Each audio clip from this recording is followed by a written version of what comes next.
Graça e paz a todos que estão nos acompanhando nessa sequência sobre os sinais da volta de Cristo. E você que tem nos acompanhado mais de perto, você lembra que na semana passada começamos o tema arrebatamento da igreja. Foi esse tema que nós começamos dentro da sequência que estamos falando dos sinais da volta de Cristo. Apenas relembrando, para que você não perca a sequência e o entendimento do que nós vamos falar hoje, quando nós falamos arrebatamento, nós não estamos falando da segunda volta de Cristo, né? Porque o arrebatamento vai ser o encontro da igreja, os que aceitaram Jesus como Senhor e que estarão salvos com o Senhor nos ares, conforme já explicamos semana passada. Você pega a fita da semana passada, o DVD da semana passada, ou aí no canal do YouTube você tem o vídeo da semana passada e você vai entender o que eu estou falando sobre o arrebatamento, e depois a igreja vai vir descer com Jesus na segunda vinda de Cristo. Aí será para o mundo e a gente vai dar algumas pinceladas sobre isso. Então, continuando esta questão do arrebatamento, a importância, e eu quero insistir nisso, porque quando a gente fala do anticristo, da besta, do falso profeta, do 666, que são assuntos que nós vamos tratar ainda, mas parece que há muito mais interesse em saber esses detalhes, como vai ser a marca da besta, quem é o anticristo, já está no mundo, não está no mundo. A gente percebe que existe uma expectativa, mas eu queria dizer algo para você. É importante a gente conhecer, vamos falar do assunto, é importante a gente ter, mas não pode gerar essa expectativa tão grande como o do arrebatamento, porque se você é filho de Deus, tem certeza da tua salvação, se você está preparado, está em santidade, você não está preocupado com o anticristo, nem com a marca da besta, nem com a grande tribulação. Você vai estar preocupado com o arrebatamento, porque quando nós formos arrebatados, nós não estamos mais preocupados com o que vai acontecer nesse mundo. Nós estaremos lá com o Senhor nos ares para as bodas do Cordeiro, e independente do que vai estar acontecendo aqui na terra, para os que ficarem. Então a tua grande preocupação tem que ser com o arrebatamento. E as pessoas então têm que se preocupar, quando que vai acontecer o arrebatamento? Já estamos às portas. O que eu tenho tentado passar nesse seminário aqui já faz algumas semanas, todas as quartas-feiras, estou tentando passar os sinais da Bíblia. E se você está entrando hoje pela primeira vez, nós não estamos falando daquilo que o mundo está falando, do que tem na internet, do que tem nas mídias. Não estamos. Nós estamos falando do que tem na Bíblia. Estamos pegando as profecias bíblicas, desde Gênesis até Apocalipse, e detalhando todas elas, usando Israel como ponteiro do relógio de Deus. Entramos para a igreja, agora estamos falando do arrebatamento da igreja. Já demos a primeira aula sobre o arrebatamento da igreja, e hoje eu quero completar mais alguns pontos a respeito do arrebatamento. Mas eu tenho um videozinho que eu quero passar para vocês. Na verdade, se você pega na internet, tem muitos vídeos sobre arrebatamento. É interessante como tem muita gente mostrando vídeos de arrebatamento na internet. Este é um dos mais antigos e é um dos mais rápidos, e ele é muito sensacional, porque ele mostra exatamente uma igreja. Ele não mostra o mundo, ele mostra a igreja, aquelas pessoas que estão dentro de um culto. E aí você vai descobrir que, apesar de estar na igreja, tem pessoas que não vão ser arrebatadas. Talvez até existem alguns sinônimos aí, alguns sinais que mostram nesse videozinho. Então eu quero que você preste atenção agora para este vídeo que nós vamos apresentar sobre o arrebatamento da igreja. Assista aí comigo. La Biblia dice que el Señor mismo descenderá del cielo y los muertos en Cristo resucitarán primero. Luego nosotros, los que vivimos, los que hayamos quedado, seremos arrebatados juntamente con ellos en las nubes, y así estaremos siempre con el Señor. Pero ¿cuándo serán estas cosas? La Biblia dice que en un momento, en un abrir y cerrar de ojos, el Señor Jesucristo podría venir por los suyos en esta misma semana. El Señor podría venir en este mismo día. El Señor podría venir en este mismo instante.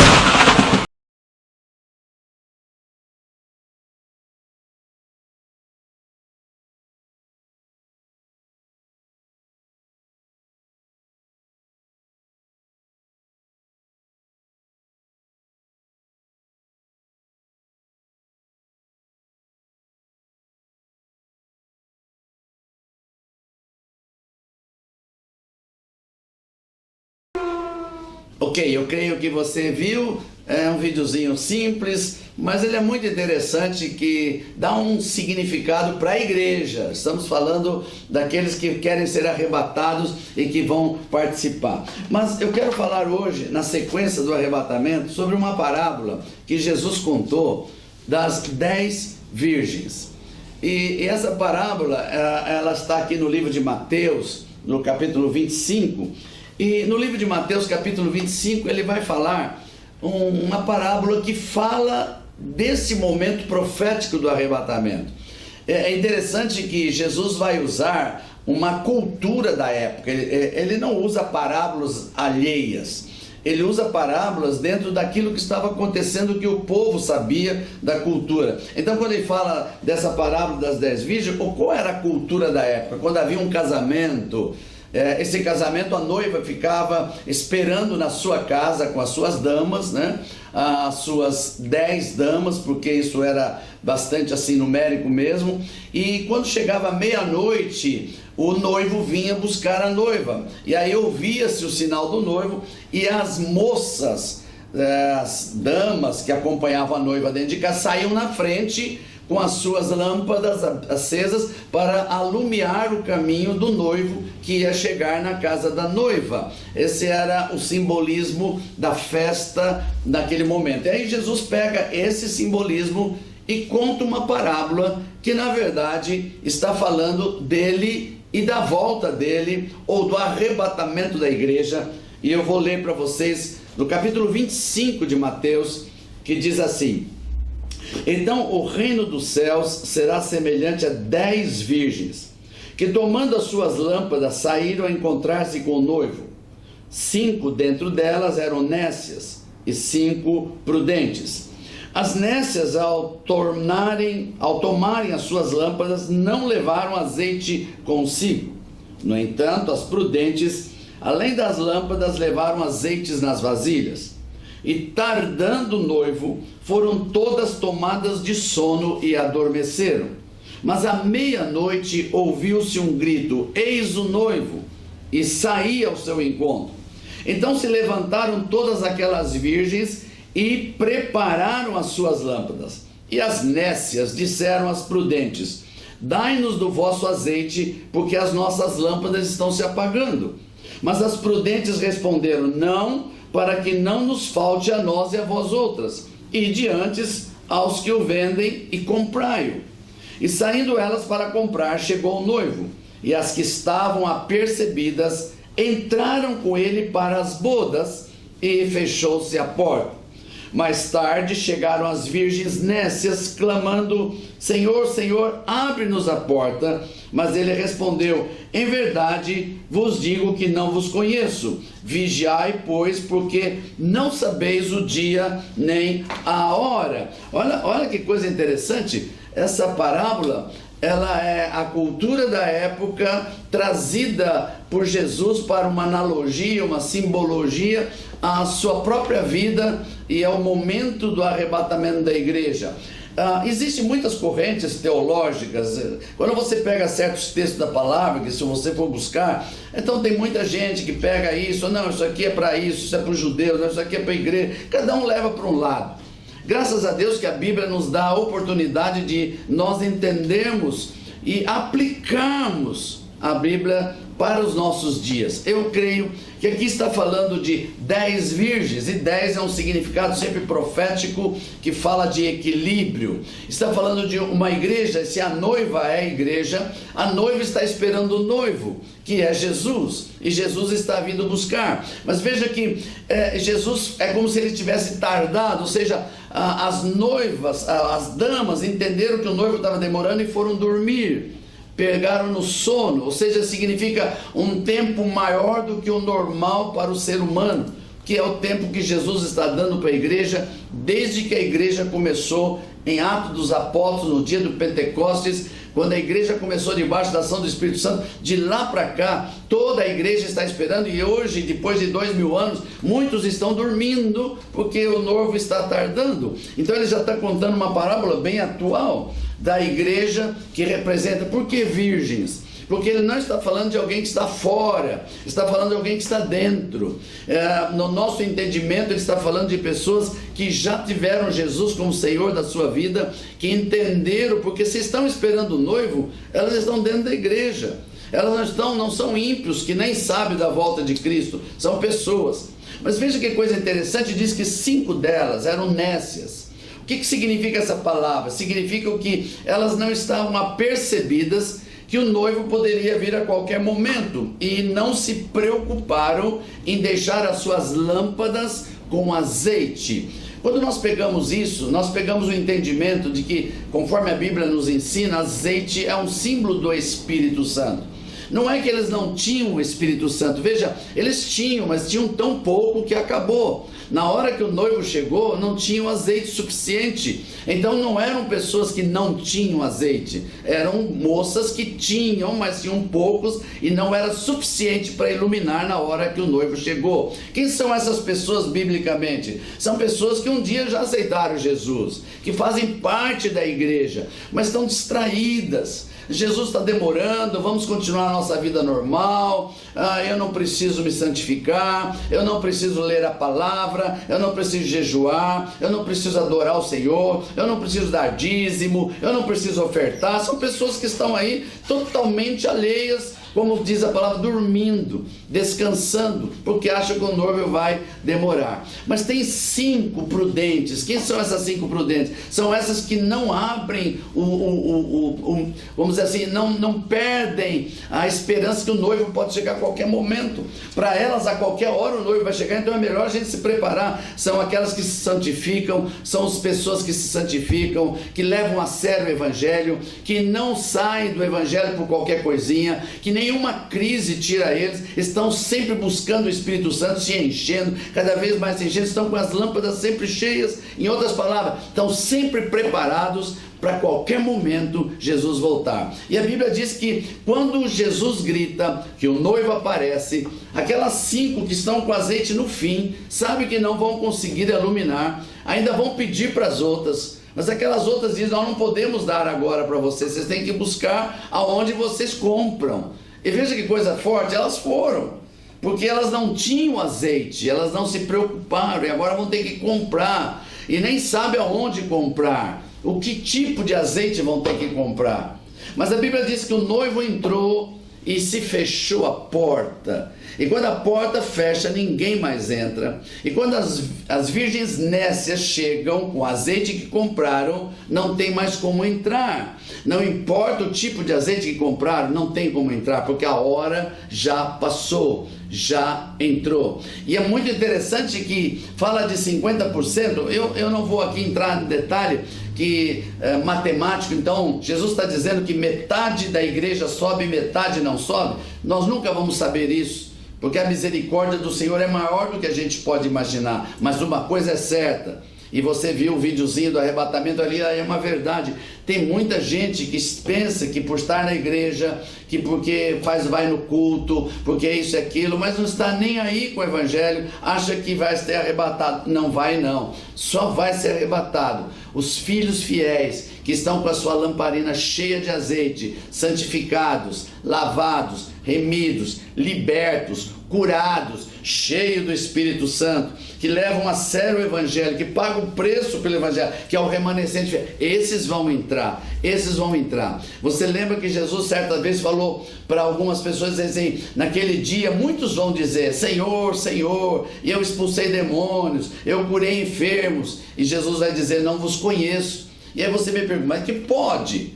Se eles curavam enfermos, se eles expulsavam o demônio, e querido, presta bem atenção, não vá atrás de pessoas porque tem poder para manifestar curas e milagres. Você tem que buscar pessoas que sejam santas, que dão testemunho da verdade, que não mentem, que não enganam o povo, que tem uma família abençoada, que você conhece a vida dessa pessoa, é um livro aberto, ele prega e vive o que ele prega, ele vive exatamente a vida que ele está pregando. Não vá atrás porque tem alguém fazendo milagres, os milagres não levam as pessoas para o céu. Não vá atrás porque tem gente expulsando demônio, isso não leva ninguém para o céu. céu, o que leva para o céu é a santidade. Você pode ter o dom, pode ter o poder de Deus um dia, expulsar demônio, curar enfermo, mas se você não se santificar, você será como uma dessas nécias que terá lâmpada, mas não terá o azeite suficiente para iluminar quando o noivo vai chegar. Então preste atenção nessa parábola, que ela é muito forte para os nossos dias.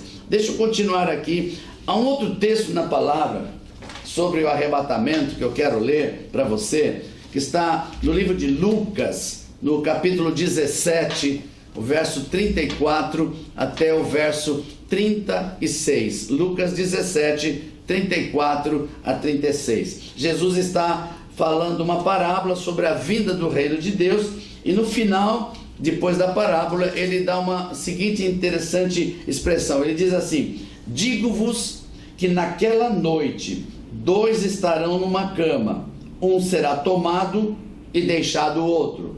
2 mulheres estarão juntas moendo, uma será tomada e deixada a outra. 2 estarão no campo, um será tomado e o outro deixado.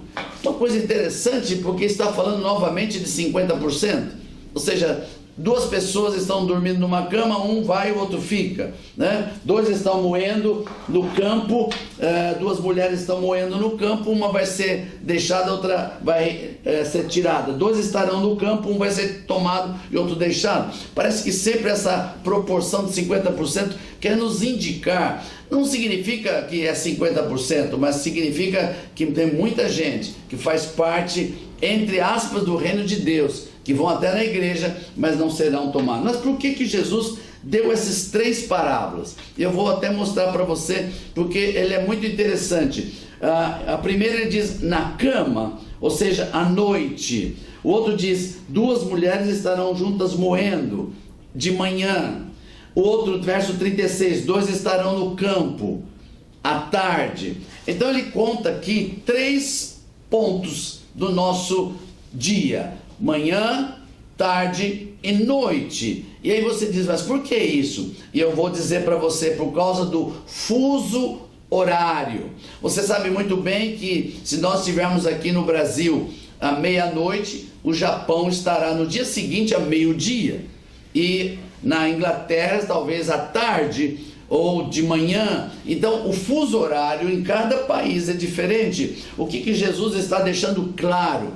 Que não vai haver diferença no fuso horário. Ou seja, se o Japão está na nossa frente 12 horas, o arrebatamento não vai acontecer lá, a gente vai ficar sabendo e depois vamos esperar acontecer aqui. Não, vai ser ao mesmo tempo em toda a terra. Então, enquanto lá no Japão pode ser de manhã, aqui vai ser à noite, e na Inglaterra vai ser à tarde, e assim por diante. Isso significa o fuso horário, o arrebatamento da igreja nos 3 momentos da terra: manhã, tarde e noite. É muito interessante porque havia um avião, né? Hoje mesmo, né? Se você está no Japão 12 horas na nossa frente, se houvesse um avião poderoso que trouxesse a gente ao Brasil em menos de 12 horas, nós íamos chegar aqui no Brasil antes do horário do Japão. Uma coisa doida, né? Havia um avião chamado Concorde. Esse avião parou depois daquele acidente que ele sofreu, cortaram, mas era um avião comercial supersônico. Ele fazia de Paris a Nova York em 6 horas. Mas a diferença de fuso horário de Paris para Nova York era maior que 6 horas. Então poderia alguém pegar, chegou em Paris, o arrebatamento já aconteceu, perdeu o arrebatamento, pega o avião, vou em Nova York e vou pegar o arrebatamento lá porque é antes. Então, essa é uma coisa doida que as pessoas pensam. Então a Bíblia já nos dá a resposta: vai ser ao mesmo tempo em todo o planeta. Uns serão à noite, enquanto outros estarão de dia e outros estarão à tarde. Aleluia! E isto é o que nós estamos falando sobre arrebatamento da igreja. Aleluia! Então, eu quero terminar esse tema do arrebatamento aqui.